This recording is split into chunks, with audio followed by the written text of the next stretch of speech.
Hello, my name is Michael Dewan-Herrick. In this video, I'm going to talk about why it is that I think men don't go to psychotherapy as much as women do.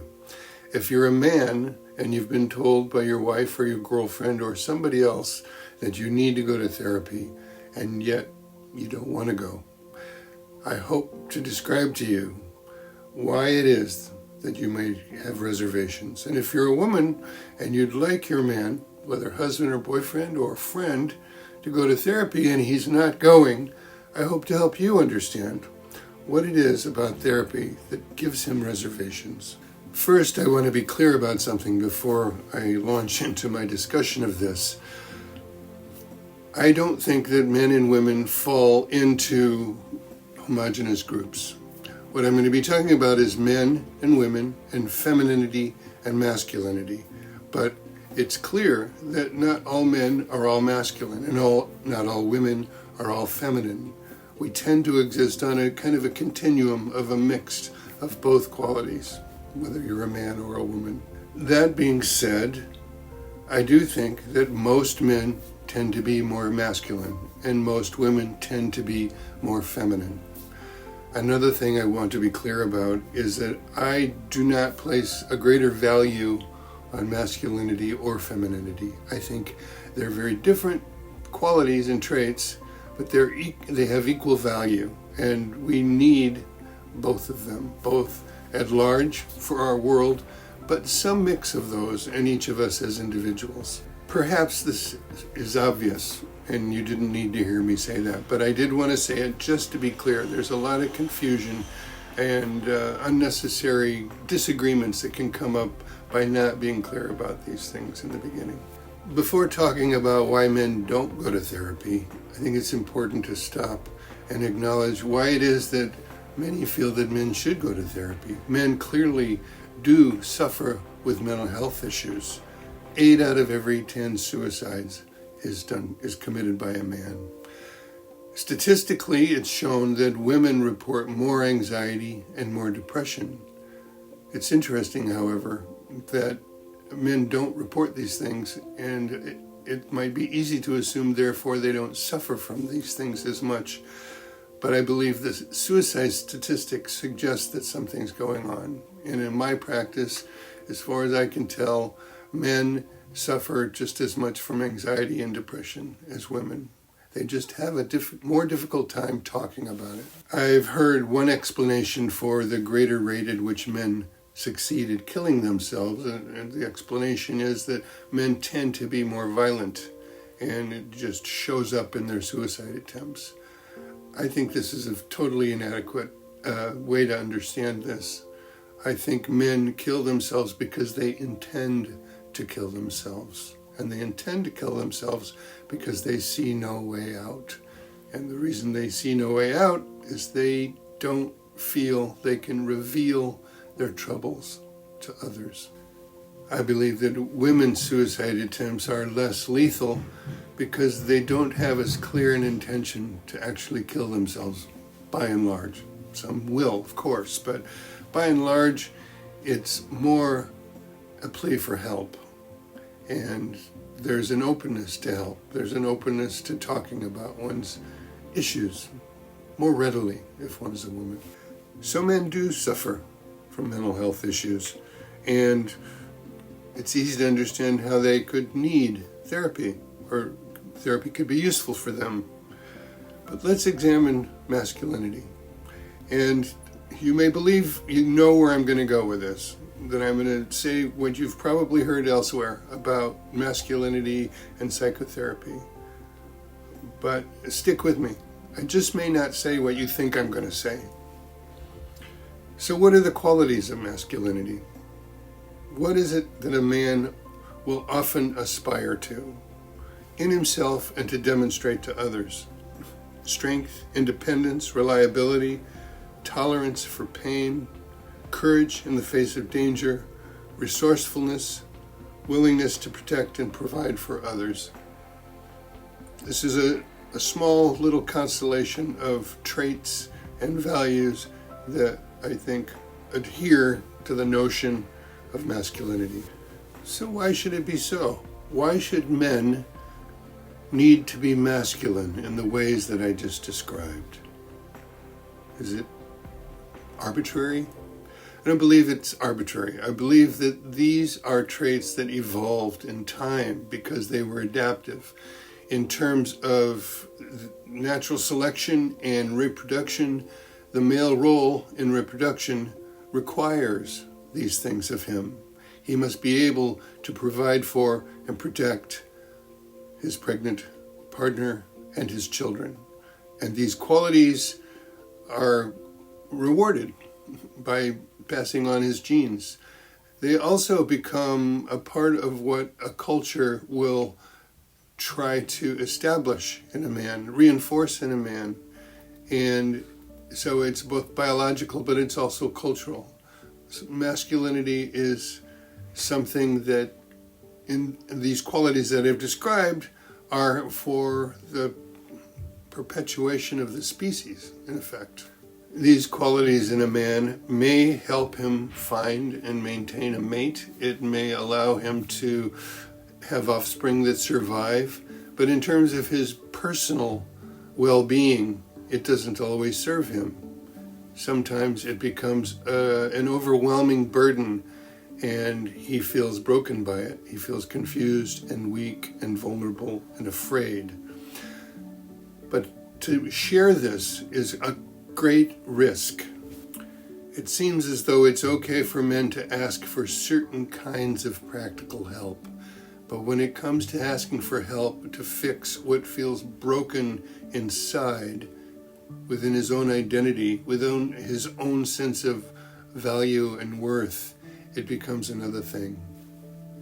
With the revelation of his weakness and his vulnerability, his worth as a human being comes into question, his reputation among his peers, the sense of reliability and strength that he may offer to his female partner becomes questionable, and her attraction and affection for him, he may fear, could disappear. And I don't believe that this is a complete confusion on his part. I think men understand that women are also programmed, we want to use that word, by evolution and by nature, to look for reliable men, to be attracted to strong, reliable men who can provide and protect. And when a man demonstrates that those qualities and that capacity that he may have is compromised by something being broken or hurt inside, it's a turnoff.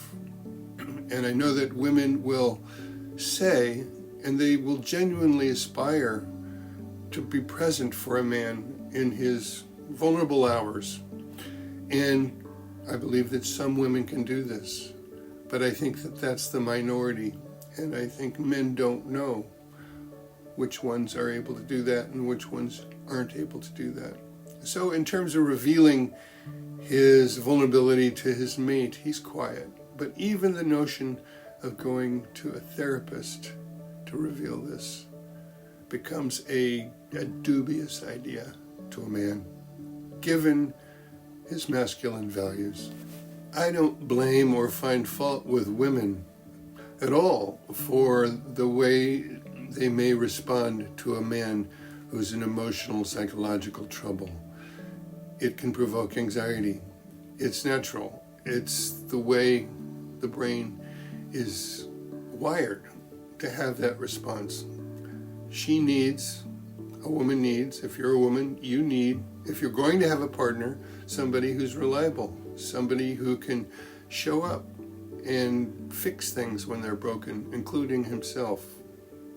So perhaps you can appreciate that your man is hesitant to put himself in a position where he could lose your trust. He could lose that part of you that's attracted to him and his strengths. And understand that even going to a therapist, talking in private to somebody else about his troubles, is questionable in his mind. What good will this do, he wonders. I'm aware of how often it gets said, and I think there's campaigns about this, that men should overcome this, that men should just quit being so masculine. They should quit involving themselves in toxic masculinity and open up about their feelings, at least to a therapist. And so, the effort to get men to access therapy more is about helping men, or educating men, to the value of it and the okayness of it and the kind of removing the stigma of it. And I appreciate these efforts, and I think they have good intentions, but I think they miss a point. And here's where I may say something that you don't hear as often, although I hear some people speaking about this these days. Maybe the problem isn't men. Maybe the problem isn't masculinity. Maybe the problem is psychotherapy. Maybe the problem is inherent to what psychotherapy has become and how it does not accommodate the masculine mind. It does not fit itself to the needs of men. Before I talk about what I think is wrong with psychotherapy in this regard, I want to pause and talk a little bit more about the masculine and the feminine and describe them and contrast them in terms of the traits and qualities that we ascribe to each one. So this is not an exhaustive list of qualities in each category, but hopefully it's enough to get a sense, and you may already have this sense, of the difference between masculine and feminine.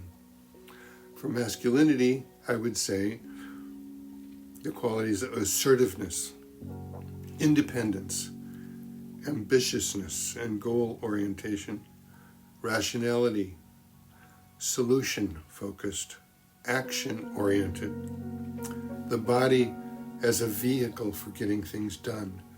Femininity, receptiveness, relationally oriented, empathic, intuitive, emotionally expressive, process-oriented, body as a source of wisdom through sensation. It's just a short list, but hopefully begins to show that there are some actual ways that we're different in terms of masculine and feminine. And I've said it, but I'll repeat it. I'm not saying that all men are or should be all masculine, or all women are or should be all feminine. Only that most women naturally are feminine and most men naturally are masculine in many of the ways that I've just described. Okay, so what does this have to do with psychotherapy?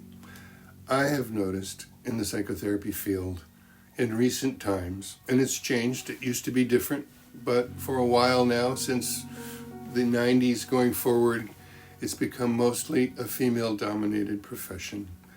Having been a teacher and a tutor within a university-level program training psychotherapist for 10 years, I noticed every single year that the ratio of female to male students was 8-2, 80% female, consistently every year.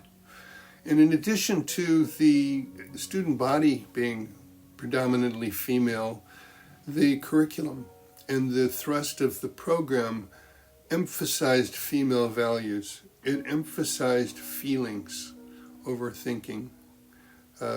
Sometimes being too rational in psychotherapy was an intellectual or intellectualization that amounted to a defense against feeling. The idea of fixing anything or advising people in any particular way was taboo. And although this is an oversimplification, I believe that students often got the message that in essence, the core of psychotherapy was bringing clients to their most painful emotions and being present with them, feeling along with them in that painful emotion, and that being present with them was the healing balm. That was the goal, that was the target of what to do in therapy, was to inquire into and evoke and be with painful feelings.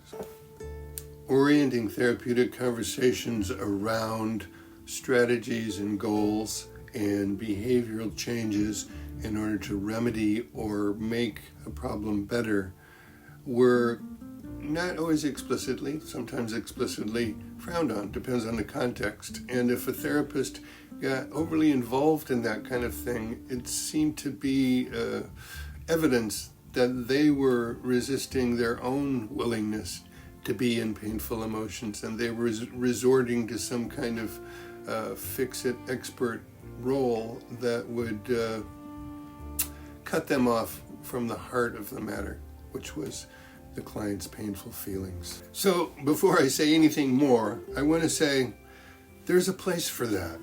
That's important. I would put that in the ballpark of a feminine approach, and I think it's powerful. And oftentimes that's the value of therapy. That's what the therapist needs to do, and that's what the client needs to receive. An inquiry into their pain, and somebody who can be with them and tolerate it with them. Yes, so I validate that. I applaud that. I think that that's important. But here's the thing. It's not the whole story. It's not all of what psychotherapy can and needs to be. And particularly for men, it doesn't meet men in their masculinity. It doesn't meet men at the place that things make sense to them. It doesn't make sense to a man. Given how he understands his role in the world, given his relationships with others, particularly a partner and children, it doesn't make sense to him. It looks like wallowing. It looks like an ineffective way to simply get lost in further misery.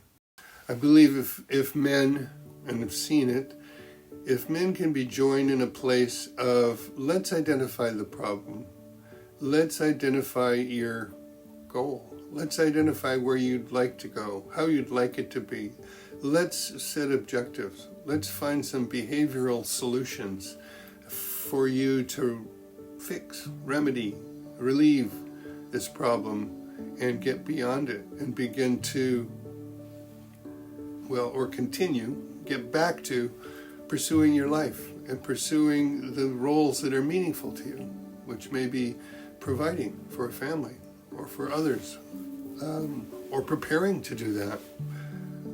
Let's get back to that. But we're going to use our reason. We're going to use goal setting. We're going to use accountability.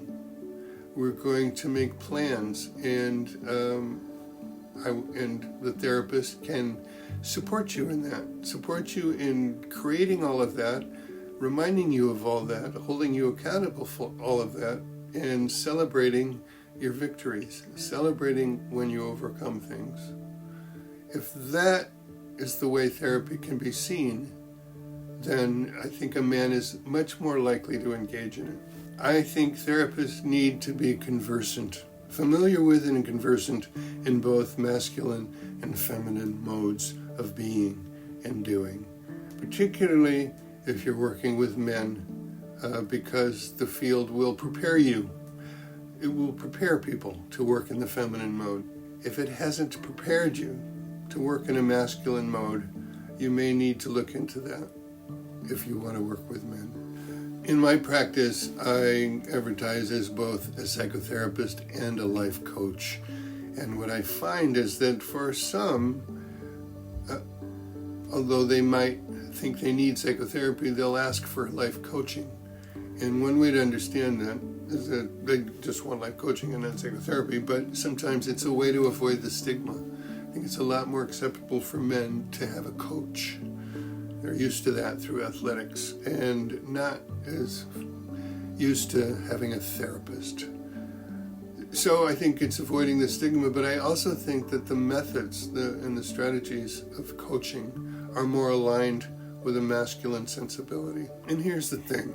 To be honest, I don't know that men who are in emotional and psychological trouble necessarily need psychotherapy. They may need help, They may need support, but it may not be that psychotherapy is the best, and certainly it's not the only way to get support. I know for myself that I received a lot more support and help and changed and transformed and healed more in relationships with men in men's groups. It can be very powerful. To be with other men who are also struggling, I think, allows the guard to come down. It allows you to find brotherhood in a sense of fear and vulnerability. It may be difficult at first when you're not used to it, but once you begin to see other men revealing this, it's encouraging and supportive. And my experience in men's groups was not that it was a place to sit around with other men and whine about our problems. It was a place to feel the sharp edge of the pain of those problems and reveal it to others, but then soon get back on task. Get back on what's your mission, what's your purpose, what can you do about this, what's getting in your way, how can you take responsibility for yourself, and how can we, as the men who are helping you, hold you accountable for that? And how can you come and share it with us when you succeed, and we can celebrate it with you? And how can you share your failures with us, and we can have empathy and we can understand, but then we will prompt you to get back up and keep going. This is the kind of input that I think really pushes men forward in their growth and their healing in a way that psychotherapy sometimes can't, because it's not as edgy. When you're with peers, they can confront you in ways that I think men need and respond to. The therapists hold back from. Anyway, so therapy may not be what a man needs. You may think he needs to go to therapy. You may think you need to go to therapy because that's the way people get help with their problems. It's not the only way. And I say this as a therapist. So you can pursue that. You can look into men's groups. And what I recommend, if you decide not to go by way of therapy, but by way of men's groups, to find a group that's facilitated by an experienced leader who can guide the group. If you get into a group of men who don't have any background in this and they simply get together, it may be nice. You may feel good by that. It could be a nice thing. But I've seen that those kinds of groups often will devolve into shooting the shit and hanging out. And real issues don't get addressed, and real pain doesn't get touched, and real goals and real aspirations and real accountability don't happen. So yeah, if you're going to go for a men's group, find a quality men's group. If you decide that it is time to find a therapist and maybe a men's group isn't the thing for you, what I suggest for men is mostly it's probably good if you have a male therapist. There are great female therapists and women can work with men, but by and large I think men can be more comfortable and less triggered to the feelings of being rejected by femininity, by his vulnerability and his weakness. And men tend to have similar life experiences. So if you're going for a therapist, find a man, probably a man therapist, somebody who works with men, and not just somebody who says they work with a lot of men. I find some of the people who work with a lot of men are still kind of stuck on this notion of toxic masculinity, and the idea is like the aim is let's persuade men to abandon their masculine principles and values and embrace a feminine approach. And I'm a man and I'm working with men and I'm successful in getting men to do this. To some degree, okay, opening up and sharing your pain. Good stuff. The next part, though, is what are you going to do? Can a male therapist, help you access and make use of and resonate with and validate your masculine values without making you feel like you're some kind of twisted, patriarchal, oppressive, toxic male because of it? It's all right. Those qualities are good. The world needs those qualities. The world is relying on you for a reason. It's a burden, I know. But you can rise up and begin to address that. And there are male therapists, particularly, who can help you do that. Okay, just to summarize. Men don't go to therapy as much as women do, and there's a reason for that. And the reason isn't because of toxic masculinity. It isn't because men somehow are confused about things and need to get over it. Men have a different set of values that psychotherapy doesn't meet as cleanly and as fully. And this makes men hesitate to go. I hope the field can improve, and I hope it will get to the point where men can access therapy comfortably and confidently. In the meantime, if you're going to find a therapist, if you're going to go to therapy, find a good therapist. An alternative is to work with other men in a focused way, in group work. Okay, that's it for now. If you're a man in trouble, you do need help. Don't isolate yourself. And for God's sake, don't kill yourself. Get help. But understand that you may need the right kind of help, and that what's on offer, you may not be wrong to hesitate about it. You may not be wrong. So reach out for help. Find the right kind of help, whatever that is, and I wish you success. I wish you to overcome whatever it is that's troubling you. Stay in the game. Until next time, be well. Bye-bye.